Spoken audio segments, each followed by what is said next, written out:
Skill का part. यानी आज मैं आपको सिखाने वाली हूँ और लेटर राइटिंग, लेटर कैसे लिखते हैं। तो फर्स्ट ऑफ ऑल हम जानेंगे कि लेटर होता क्या है। It is a written message conveyed from one person to another person through a medium. It means किसी एक व्यक्ति का दूसरे व्यक्ति को अपने मैसेज को कन्वे करने का जो माध्यम होता है, जो तरीका होता है, वो लेटर होता है। तो स्टूडेंट्स, पुराने समय में ये लेटर क्यों ज़रूरत पड़ी, क्यों आवश्यकता पड़ी? जब पुराने समय में हम अपनी दूर दूर हमारे रिलेटिव्स रहते थे या दूर दूर हम एक दूसरे को अपना बात कहना चाहते थे, अपना मैसेज कन्वे करना चाहते थे, तो हम तब उन लेटर का यूज़ करते थे जिन्हें हम इनफॉर्मल लेटर में जाकर पढ़ेंगे। तो लेटर के 2 टाइप्स होते हैं। ये भी देखो किस किस को हम लेटर लिखते हैं। लेटर के 2 टाइप्स होते हैं। नंबर 1 फॉर्मल लेटर और नंबर 2 इनफॉर्मल लेटर। तो formal letter students use for any official work. जब हम कोई ऑफिशियल वर्क के लिए अपनी बात किसी को कहना चाहते हैं, ऑफिशियल वर्क के लिए लिखते हैं वो लेटर, तो वो होता है कौन सा? Formal letter. यानी ये किस किस को लिख सकते हैं? Letter to the principal, letter to the commissioner, high authorities, कि कोई भी हाई अथॉरिटीज़ को लिख रहे हो, और लेटर टू द एडिटर और डायरेक्टर। यानी जब हम अपने से बड़े, अपने से किसी official work, it means official work के लिए जब हम कोई लेटर यूज लिखते हैं तो फिर, या कंपनी के लिए लिखते हैं, तो वो हमारा letter to the formal letter में आता है। आगे बात करते हैं इनफॉर्मल लेटर की। Use for communication with friends and relatives. यानी जब हम अपने फ्रेंड्स को, अपने रिलेटिव्स, अपने रिश्तेदारों को कोई पत्र लिखते हैं तो उसे कहते हैं हम इनफॉर्मल लेटर। तो जब पहले ज़माने में, अब फॉर्मल लेटर तो बहुत कम यूज़ होता है। क्यों? क्योंकि आज के टाइम में मोबाइल है। मोबाइल एक ऐसा मीडियम हो गया है जिससे हम अपनी बात मिनटों सेकंडों में अपने रिलेटिव से, अपने फ्रेंड से कर सकते हैं। पहले क्या होता था? पहले हमें अपने रिलेटिव से बात करने के लिए लेटर लिखना पड़ता था, और लेटर लिखने के बाद उसे पोस्ट करना, और कई दिन तक उनके पास वो पहुंच पाता था। अब तो सेकंडों में हमारी इन्फॉर्मेशन एक दूसरे तक पहुंच जाती है। तो आज के टाइम में इनफॉर्मल लेटर का यूज़ स्टूडेंट्स बहुत कम होता है ये। हाँ, लेकिन आपके जो कैरिकुलम है उसमें एग्ज़ाम में ये आता रहता है, ठीक है। तो मेन आपका होता है फॉर्मल लेटर। तो आज हम सीखेंगे फॉर्मल लेटर कैसे लिखा जाता है। मैं आपको जो फॉर्मेट सिखाने जा रही हूँ उसमें मैं सारे ही फॉर्मल लेटर आपको लिखना सिखाऊंगी, और इसकी शुरुआत करूँगी लेटर टू द एडिटर से। जो लेटर टू द एडिटर है स्टूडेंट्स, वो आपके एग्ज़ाम में, जब हमारे 3 सेट एग्ज़ाम के होते हैं तो उसमें एक letter to the editor compulsory होता ही होता है। तो आज मैं स्टार्ट करूंगी letter to the editor. So students, पहले हम बात करते हैं कि फॉर्मल लेटर। फॉर्मल लेटर भी कितने टाइप्स के होते हैं? Types of formal letter. तो ये देखो, ये भी बेटा फॉर्मल लेटर भी फॉर्मेट तो लिखने का सेम होगा, लेकिन अलग अलग टाइप्स के होते हैं। जैसे कंप्लेन लेटर, किसी को कंप्लेन करनी हो, कमिश्नर को लिख रहे हैं तो कंप्लेन करनी है, प्रिंसिपल मैम को, सर को लिख रहे हैं तो किसी चीज की कंप्लेन करनी है। जॉब लेटर, हमें जॉब के लिए अप्लाई करना है तो जॉब लेटर। इंक्वायरी, किसी चीज की इंक्वायरी के लिए लेटर। एक्सेप्टेंस लेटर, किसी चीज का के लिए। अपॉलॉजी लेटर, यानी किसी चीज की माफी मांगने के लिए भी लेटर लिखा जाता है, वो भी फॉर्मल लेटर में ही आता है। और प्लेसिंग ऑर्डर। तो यानी ये फॉर्मल लेटर के रूप, फॉर्म्स होती हैं, टाइप्स होते हैं।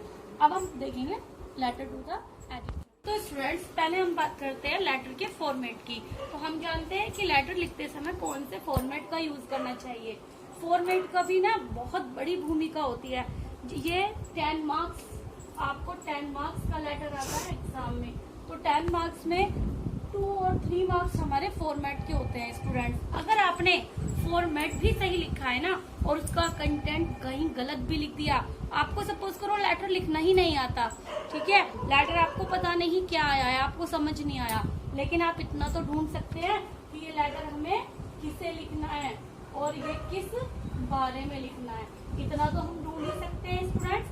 तो सबसे पहले हमें ढूंढना है किसे लिखना है और किसको। इतना अगर हमने ढूंढ लिया और अपने इस फॉर्मेट के तरीके से स्टेप वाइज हम अपना लेटर लिखते हैं, तो 3 या 10 में से 3 या 4 मार्क्स आपको तब भी मिल जाएंगे जब आपको लेटर लिखना आता ही नहीं है।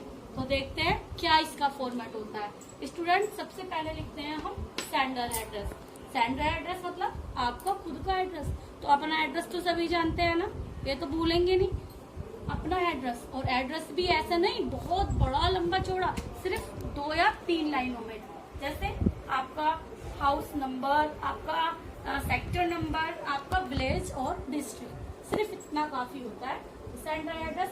देन उसके बाद एक लाइन ब्लैंक छोड़ देंगे। आफ्टर दैट लिखेंगे डेट। और डेट का फॉर्मेट क्या होता है स्टूडेंट्स, अगर हमने लिखा आज के मैं इस तरह से अपनी डेट लिखी तो ये स्टूडेंट्स गलत होगी। तो हमारा डेट का फॉर्मेट सही क्या होता है, 13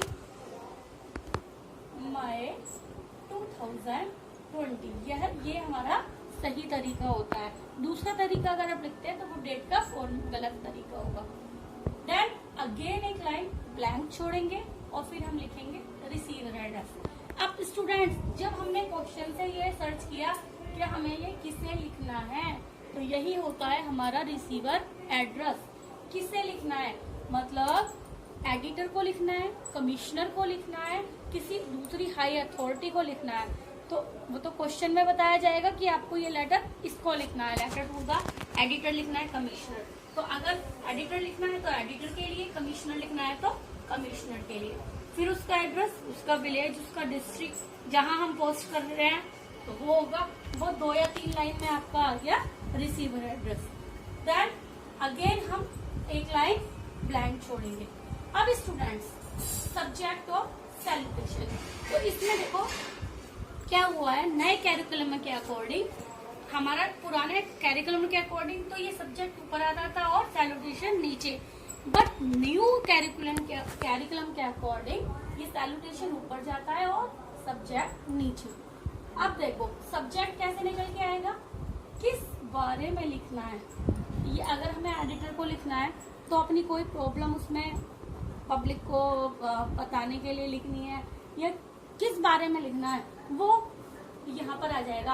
और वो सिर्फ 4 से 6 वर्ड्स का होना चाहिए, ठीक है। किस बारे में लिखना है उससे आपका आ गया सब्जेक्ट निकल गया। इसके बाद salutation. Salutation students formal letter में 2 ही होंगे, डियर सर या फिर डियर मैम, ठीक है। या तो high authorities, commissioner, editor female होंगी या तो मेल होंगे, तो डियर सर या डियर मैम। तो इसमें तो कुछ करने की जरूरत ही नहीं है, इसे तो हम बिना कुछ सोचे समझे इतना तो हमने लेटर लिख दिया। अगर हमने इतना लेटर लिख दिया तो स्टूडेंट यहाँ भी आपका 1 या 1.5 मार्क्स पक्का आपको मिलेगा, क्योंकि लेटर राइटिंग करते समय स्टेप मार्किंग होती है। आगे देखते हैं जो मेन चीज आती है। इतना तो हमने लिख दिया बिना कुछ सोचे समझे। देन आती है इसके बाद 1 लाइन ब्लैंक छोड़ने के बाद इधर गया इसका पार्ट बॉडी। बॉडी में स्टूडेंट जो हमारा क्वेश्चन क्या कह रहा है वही हमें 3 पैरा, लेटर में मिनिमम 3 पैरा बनाने हैं। पहला पैरा बनाना है हमें इंट्रो का, दूसरा पैरा हमें जो मेन कंटेंट है हमारा उसका, और तीसरा पैरा बनाना है हमें कंक्लूजन का। फिर हम अगेन एक लाइन ब्लैंक छोड़ेंगे और उसके बाद क्या लिखना है हमें, your sincerely, your truly, your faithfully, in words का यूज करना है। तो और फिर sender name. Sender name means कौन लेटर लिख रहा है, आप लिख रहे हैं तो आपका नेम आ जाएगा और इसके नीचे हमारी डेजिग्नेशन। डेजिग्नेशन स्टूडेंट्स आपकी पहचान, आप कौन हैं। आप जैसे सपोज करो आप प्रिंसिपल को लेटर लिखना है हमें, तो प्रिंसिपल को लेटर लिखा तो हम क्लास के मॉनिटर हैं, क्लास के हेड हैं, टीचर हैं, जो भी हैं, यहाँ हमारी डेजिग्नेशन आ जाएगी। तो ये पूरा फॉर्मेट होता है स्टूडेंट्स, फॉर्मल लेटर को लिखने का। अब मैं आपको एक एग्जाम्पल के थ्रू फॉर्मल लेटर लिखना सिखाऊंगी, जिसे देखकर आप आसानी से कोई भी लेटर, फॉर्मल लेटर। तो स्टूडेंट्स नाउ हमने जाना कि फॉर्मल लेटर का फॉर्मेट क्या होता है। अब हम इसे लिखना सीखेंगे कि आखिर हम इसे लिखते कैसे हैं, एक क्वेश्चन के थ्रू। क्वेश्चन देखो स्टूडेंट्स किस तरह से एग्जाम में आता है। जैसे यू आर अनुज और अंकिता, आप मेल है या फीमेल है, नाम दे दिया जाता है। और कई बार ऐसा होता है कि नाम नहीं भी दिया जाता है, डायरेक्ट क्वेश्चन आ जाता है कि आपको लेटर लिखना है एडिटर को या कंप्लेनिंग कमिश्नर को, व्हाटएवर जो भी है। तो इसमें दिया हुआ है यू आर अनुज और अंकिता, तो यहाँ पर आपका नाम अनुजिया अंकिता दिया हुआ है, तो आपको इसे ही यूज करना है। क्या कहता है question? Write a letter to the editor of a newspaper complaining about the irregular and inadequate bus service in your area. तो स्टूडेंट देखो, अभी मैंने आपको फॉर्मेट बताते समय बताया, आपको ये जानना है ये किसको लिखना है और किसके बारे में लिखना है। सबसे पहले हमने ये जाना किसको लिखना है। Write a letter to the, किसको लिखना है? एडिटर को। तो हमें रिसीवर एड्रेस तो यहीं से मिल गया, एडिटर को लिखना है न्यूज़पेपर के, ठीक है। और किस बारे में लिखना है? कंप्लेन करनी है हमें किसकी? Irregular and uneducated. आपके एरिया में जो बस सर्विस है वो बहुत अच्छी नहीं है और बहुत कम है। इनएडुकेटेड, बहुत कम मात्रा में है आपके यहाँ बस सर्विस की फैसिलिटी, इस बारे में कंप्लेन लिखनी है। तो हमें अपने दोनों ही आंसर मिल गए, किसको और किसके बारे में। स्टार्ट करते हैं स्टूडेंट्स। सबसे पहले हमने देखा फॉर्मेट में सेंडर एड्रेस। तो सेंडर एड्रेस कौन है? यू आर अनुज और अंकिता। तो सेंडर एड्रेस क्या होगा? सपोज करो अनुज। सेंडर एड्रेस हमें मिल चुका है स्टूडेंट। सेंडर एड्रेस में हमने लिख दिया जैसे हाउस, सेक्टर 24। अब सपोज करो अपने अपने विलेज कहाँ रहते हैं? मैं गुलाबी में रहती हूँ, तो गुलाबी, और अपना डिस्ट्रिक्ट क्या हो गया? बुलंदशहर। तो ये कौन सा एड्रेस हो गया हमारा? Sender address student. फिर अगेन क्या करना है? ब्लैंक लाइन छोड़नी है। डेट का फॉर्मेट मैंने बताया था, 1 लाइन। जब हमने ब्लैंक छोड़ दी, डेट का फॉर्मेट क्या है? 30 मई 2020। Again 1 line blank. और अब आ गया हमारा रिसीवर एड्रेस। वो कहाँ से मिला हमें? एडिटर। तो किसको लिखना है हमें एड्रेस? The editor. अब देखो, जब हमने एडिटर को लिखा है तो वो कोई ना कोई से, कई बार क्वेश्चन में भी न्यूज़पेपर का नाम दे दिया जाता है, मगर यहाँ न्यूज़पेपर का नाम नहीं है, तो कोई ना कोई न्यूज़पेपर का तो एडिटर होगा। हमने डाल दिया हिंदुस्तान टाइम, और ये भी गुलाबी। तो ये हमारा देखो स्टूडेंट्स, कुछ याद नहीं करना, कुछ रटना नहीं है, कोई घबराना नहीं है। फॉर्मेट आधा हमारा कंप्लीट हो चुका है। रिसीवर एड्रेस, डेट और सेंडर एड्रेस, और ये हमारा हो गया रिसीवर एड्रेस। इतना तो हम लिख देंगे, बिल्कुल नहीं घबराएंगे। नेक्स्ट, इसके बाद अगेन 1 लाइन गैप करनी है, और 1 लाइन गैप करने के बाद हमें, जैसा कि मैंने बात बताया था आपको, अब सैल्यूटेशन पहले और सब्जेक्ट बाद में आता है। तो सैल्यूटेशन क्या हो जाएगा हमारा? Dear sir, again 1 line blank, और फिर आएगी हमारी सब्जेक्ट। तो सब्जेक्ट क्या था स्टूडेंट हमारा? सब्जेक्ट मैंने बताया था क्वेश्चन से लिखेगा किस बारे में, हमारा है इर्रेगुलर एंड इनएडुकेटेड बस सर्विस। तो हमारा क्या आ जाएगा? ये इर्रेगुलर एंड इनएडुकेटेड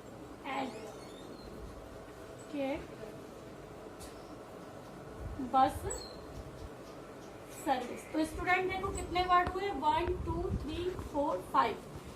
ये केवल बताया था 4 से 6 वर्ड्स में ही हमारा सब्जेक्ट होना चाहिए।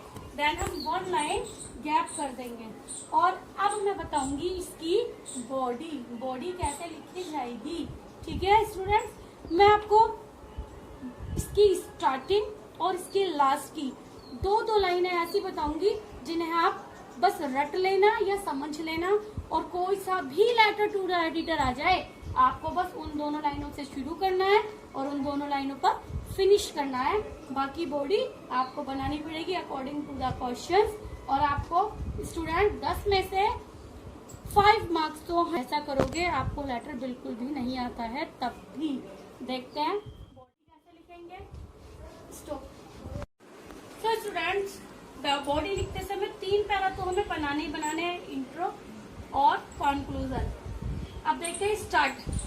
अभी आपको सिर्फ और सिर्फ ये 2 लाइनें रट लेनी है स्टूडेंट्स, और उसके बाद ये समझ लेना कोई सा भी लेटर टू द एडिटर आ जाए आपको सेम लिखना है, बिल्कुल चेंज नहीं करना।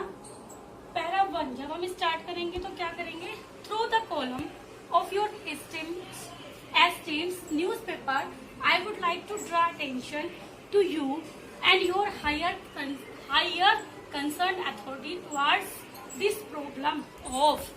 तो स्टूडेंट्स क्या कहना चाह रहे हैं हम यही तो कहना चाह रहे हैं कि हम लेटर एडिटर को लिख रहे हैं और उनसे कहना चाह रहे हैं कि आपके न्यूज़पेपर के कॉलम के द्वारा I would like to draw, मैं अटेंशन यानी ध्यान आकर्षित कराना चाहता हूँ किसका, तुम्हारा और जो सब्जेक्ट से रिलेटेड अथॉरिटी है, यानी बस की प्रॉब्लम है तो जो अथॉरिटी उससे रिलेटेड है उसका ध्यान आकर्षित कराना चाहता हूँ किसकी तरफ, प्रॉब्लम ऑफ। तो यहाँ पर कौन सी प्रॉब्लम, जो हमारा सब्जेक्ट है स्टूडेंट, हमेशा यहाँ पर सब्जेक्ट आएगा। तो यहाँ आ जाएगा इरेगुलर एंड इनएजुकेटेड बस सर्विस इन कहाँ एरिया। तो ये आपका फर्स्ट पैरा जो होता है स्टूडेंट कंप्लीट हो जाता है। देन मिडिल पैरा जो है ये मैं अभी बाद में बताऊंगी आपको, पहले आप लास्ट का देखिए फिनिश कैसे करेंगे आपको। इसके बाद ये जब आपने इतनी बात कह दी आप किसकी तरफ ध्यान आकर्षित कराने जाते हैं, और इस पैरा में वो सारी प्रॉब्लम आएंगी स्टूडेंट्स। प्रॉब्लम, बस की प्रॉब्लम क्या क्या है वो प्रॉब्लम आपको इसमें सारी डालनी है इन डिटेल। तो वो पैरा भी मैं अभी बनवाऊंगी। पहले बनाते हैं पैरा नंबर 3। जब हमने उनका ध्यान आकर्षित करा दिया, अपनी प्रॉब्लम्स बता दी, अब क्या बताना चाहेंगे, it will be good if you give a small column and publish in your newspaper।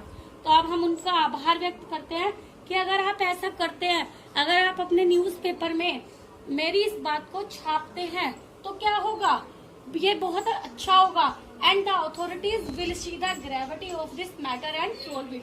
तो इस मामले यानी मेरी प्रॉब्लम से जो रिलेटेड अथॉरिटी है उसका ध्यान इसकी तरफ जाएगा और वो उस प्रॉब्लम को सॉल्व करने की कोशिश करेंगे, ट्राई करेंगे। That's it. सिर्फ आपको ये दोनों चीज लिखनी है। और देखो student, letter to the editor जो होते हैं वो 2 तरह से लिखे जाते हैं। एक तो हायर अथॉरिटी को लिखा जाता है और ठीक है, और एक लिखा जाता है जनरल पब्लिक को। यानी हमने अपनी प्रॉब्लम कही बस सर्विस की, तो कोई एक ऐसी अथॉरिटी है जो इस प्रॉब्लम को सॉल्व कर सकती है, तो वही एक कंसर्न अथॉरिटी हो गई।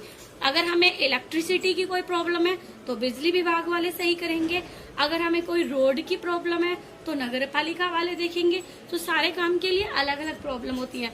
लेकिन हम एडिटर के लिए न्यूज़पेपर में एक दूसरी चीज और यूज करते हैं। एक हमारा जो प्रॉब्लम होती है या हमारा जो अवेयरनेस होती है जनरल पब्लिक के लिए, तो हम जैसे सपोज करो गंदगी है हमारे शहर में तो उसे नगर पालिका तो करेगी, लेकिन हम अपना जो उसका ध्यान आकर्षित पे अटेंशन कराना चाहते हैं वो अपने नेबर्स को, आस पड़ोस के लोगों को कराना चाहते हैं, तो वो एक जनरल पब्लिक हो जाती है। तो स्टूडेंट्स फिर यहाँ पर हायर अथॉरिटी की जगह क्या आ जाएगा, हमारा जनरल पब्लिक। यहाँ पर भी और यहाँ पर भी क्या आ जाएगा, जनरल पब्लिक। बस आपको इतनी सी छोटी सी बात याद रखनी है कि लेटर टू द एडिटर केवल 2 जनों को लिखे जा सकते हैं, जनरल पब्लिक को अवेयर कराने के लिए या फिर हायर अथॉरिटीज को अटेंशन देने के लिए। तो ये आपको समझ में आ गया होगा अच्छी तरह से कि फर्स्ट कहाँ से स्टार्ट करना है, लास्ट कहाँ से। तो लेटर टू द एडिटर समझो आपको बिल्कुल रट गया। इसमें अगर आप बिल्कुल ऐसे लिख के आएंगे तो 10 में से 8 मार्क्स बिल्कुल पाएंगे। स्टूडेंट्स पैरा 2 में हम क्या क्या लिखेंगे और क्या क्या लिखना हमें चाहिए होगा ये हम जानेंगे। पैरा 2 में हम क्या क्या लिखेंगे, जैसे हमारी बस की प्रॉब्लम थी, हमने लिखा every morning a large number of people. हर सुबह बहुत सारे लोग take buses at the main bus stop of this area, कि इस एरिया के मेरे क्षेत्र के में जो बस स्टॉप है वहाँ से बहुत सारे लोग बस लेते हैं रीच देयर वर्क प्लेस, कहाँ पर, अपने अपने जो काम पर जाते हैं वहाँ पहुँचने के लिए। बिसाइड्स, इसके अतिरिक्त और कौन है, there are a large number of students, बहुत सारे विद्यार्थी भी होते हैं who travel on the buses, जो बसों में ट्रेवल करते हैं, कहाँ, to reach the school and colleges, अपने अपने स्कूल और अपने अपने कॉलेजेस पहुंचने के लिए। But the existing bus service is far from meeting the requirement of the public. लेकिन एग्जिस्टिंग मीन्स मौजूदा, लेकिन हमारी जो बस मौजूदा बस सर्विस है जो हमें सेवा देती है वो पब्लिक से की आवश्यकता से बहुत दूर है, बहुत कम है। क्या क्या प्रॉब्लम आती है? प्रॉब्लम में हम लिख सकते हैं जैसे लेट पहुंचना, बस की कमी होने के कारण बहुत ज्यादा भीड़ भड़का होना, सफोकेशन फील होना, ठीक है, और बस का धीमी गति से चलना, स्लो स्पीड में चलना, लेट पहुंच पाना, बहुत सारी प्रॉब्लम्स आप उसमें डाल सकते हैं। तो इसके आप 2 पैरा भी बना सकते हैं, 1 पैरा में भी पूरी बात लिख सकते हैं। तो इस तरह से हमारे 3 पैरा पूरे हो जाते हैं। अब लास्ट में आपको क्या लिखना है? 1 लाइन ब्लैंक करके फिर वही लिख देना है, क्या? योर सिंसियरली, फिर यहाँ पर नेम ऑफ द सेंडर, यानी आपका नाम क्या था यहाँ क्वेश्चन के अकॉर्डिंग, अनुज या अंकिता। तो आप यहाँ लिखेंगे अनुज या फिर अंकिता। और डेजिग्नेशन कौन हो आप एक स्टूडेंट हो तो स्टूडेंट लिख सकते हो, स्कूल का नाम करके यहाँ स्टूडेंट लिख सकते हो। और इसकी जगह आप लिख सकते हो क्या? Responsible citizen. तो यह आपकी डेजिग्नेशन हो जाएगी स्टूडेंट्स। तो आई होप कि लेटर टू द एडिटर तो आप बहुत अच्छी तरह से लिखना सीख गए होंगे। और आप अगर आपके एग्जाम में लेटर टू द एडिटर आता है तो आप बिना याद किए, बिना रटे और बिना घबराए इसे लिख कर आएंगे। और ज्यादा भी नहीं तो कम से कम 5 से 6 मार्क्स तो बिना याद किए और बिना प्रैक्टिस करे ही पाएंगे। मगर शर्त क्या है कि जो मैंने आपको फॉर्मेट बताया है सिर्फ उस फॉर्मेट के अकॉर्डिंग एक एक चीज आपको क्वेश्चन से रिलेटेड लिखते जानी है। That's it student. अगर आपको ये लेटर अच्छी तरह से समझ में आ गया हो तो प्लीज इसे लाइक कर देना और शेयर करना मत भूलना। और अगर सब्सक्राइब नहीं किया है तो सब्सक्राइब भी जरूर कर देना। Thanks a lot, bye bye.